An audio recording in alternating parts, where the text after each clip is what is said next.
Dans ce contexte ultra sensible, les mesures de protection sanitaire y sont encore plus drastiques qu'ailleurs. La plupart des pensionnaires ne peuvent plus quitter leur chambre. Les activités collectives sont bannies, avec tout de même un assouplissement.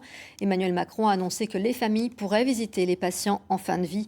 Retour sur cette ambiance bien particulière, nous nous sommes rendus à la Villa Amélie, près de La Rochelle. Éric Vallet et Pierre Lay. Ici, 124 pensionnaires vivent entre les murs sous surveillance accrue. La direction n'a pas attendu les annonces présidentielles pour prendre des mesures, notamment pour ceux qui arrivent au bout de leur existence. Ça nous paraissait pas concevable et pas humainement possible dans nos missions de laisser des résidents partir seuls, partir sans leur famille.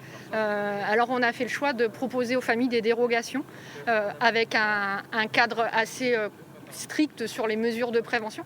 On a la chance dans l'établissement, faisant partie d'un groupe, de n'avoir jamais manqué de matériel, donc on équipait les familles. Pour autant, à l'intérieur, la vie demeure. Les personnes âgées les plus valides peuvent toujours déambuler seules, mais les pratiques collectives sont désormais proscrites.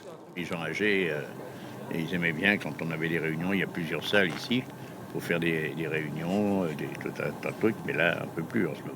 Malgré ces interdictions, le personnel s'adapte pour modifier les activités, les animations et maintenir la vie sociale.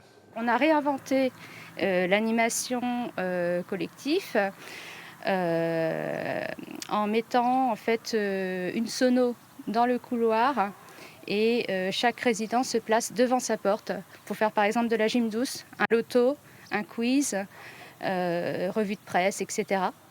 Et puis des visites persistent. Elles ont lieu par Skype ou au balcon ou aux fenêtres. L'occasion pour les familles d'échanger encore des signes de vie. Ça va ?